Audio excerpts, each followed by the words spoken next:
Transportation for It's Your Call guests provided by Preferred Car and Limousine.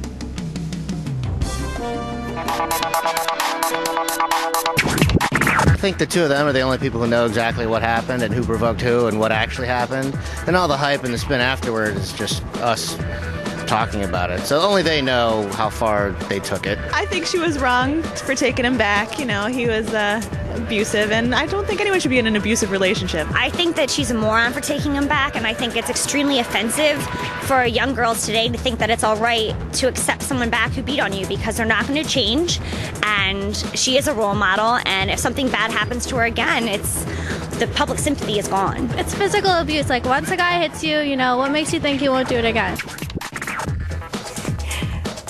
That's what they said in person, and that's what I've been saying sitting in this chair every year that we do these shows on domestic violence. I always ask the question, why do women go back to men who abuse them? If you'd like to share your story with me, maybe you have some personal insight into this, email me at the address that you see there on the bottom of the screen, because I am really interested to hear from your perspective.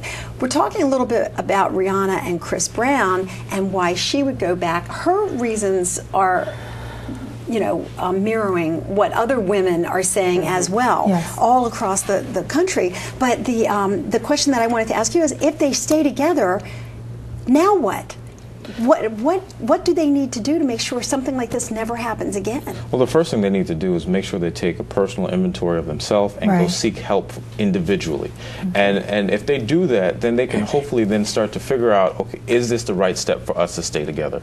Because if they're not doing individual work, they'll continue to do the cycle. And then for him to make sure not only just individual work, but do intense work beyond anger management, beyond just learning some skills, but really intense. Where does this come from? Why have I been doing this? Where's this pattern? What's all connected to it?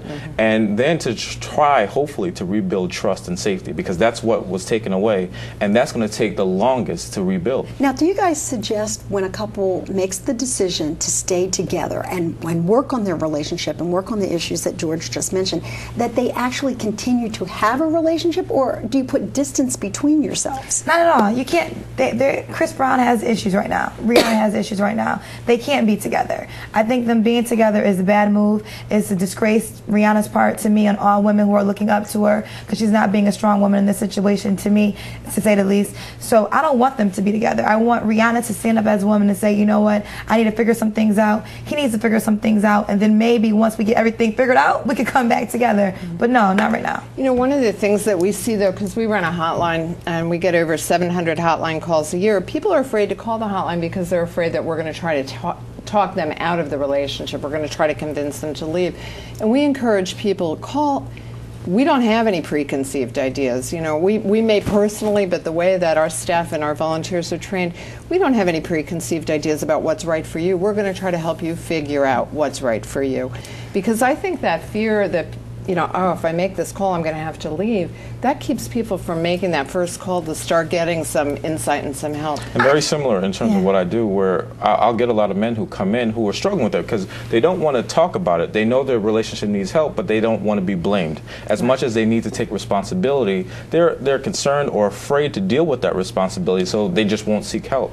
And that's the difference, where if you really want to work this relationship out, you better be willing to go through all that it takes to get to that point. And the one thing that we would say for the person on the person that's being abused is, and we'll help you with some safety planning. Right. You know, Exactly. If you choose to stay with that person while they're getting some help to work through their issues, even if they're very willing to do that, you're going to need some help to get some safety planning in place. True. And you know what? I agree with them both, but this Chris Brown and Rihanna situation is bigger than Chris Brown and Rihanna. That's why we're sitting here and talking right now, because the whole world is watching.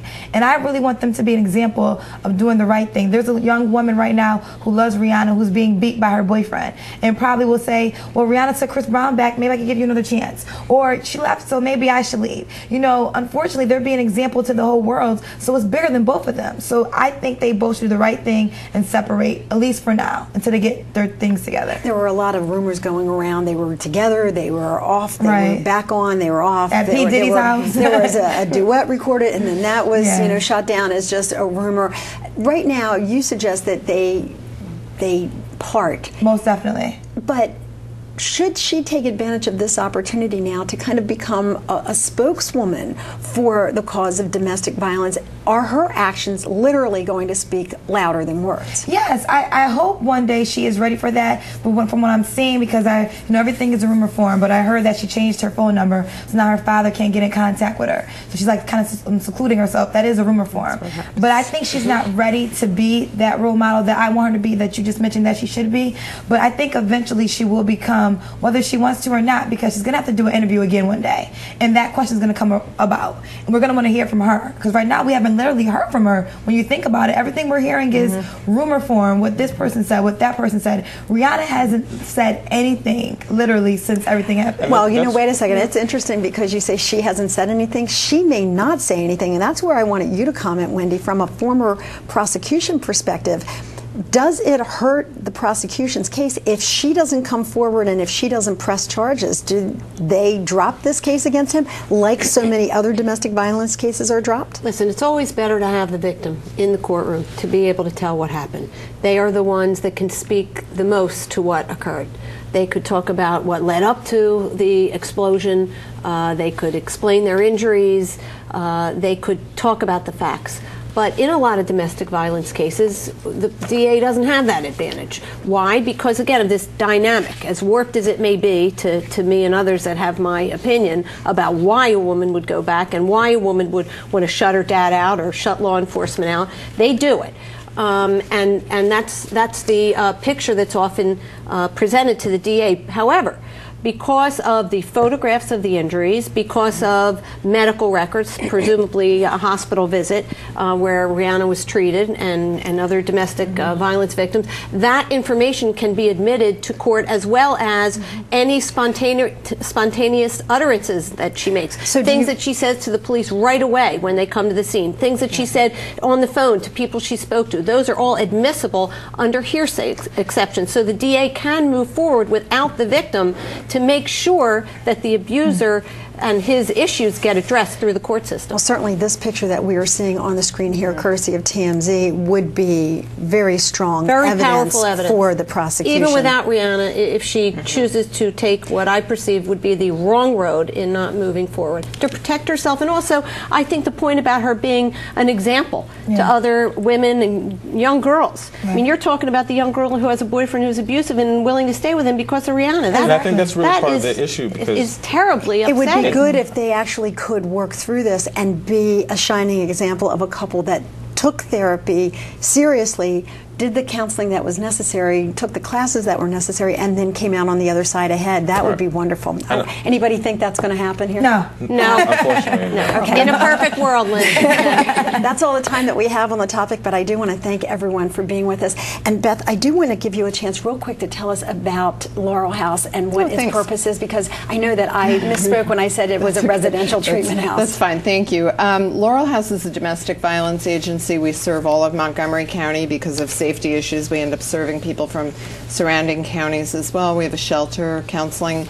We do a lot of outreach, as we were talking about earlier, with high schools, middle schools, colleges, to help people be aware of signs of potential warning signs of unhealthy relationships. So it's a full service domestic violence prevention. And if there were some warning signs that you'd want people to know about, they would include people who are overly possessive, very jealous, tries to isolate the individual.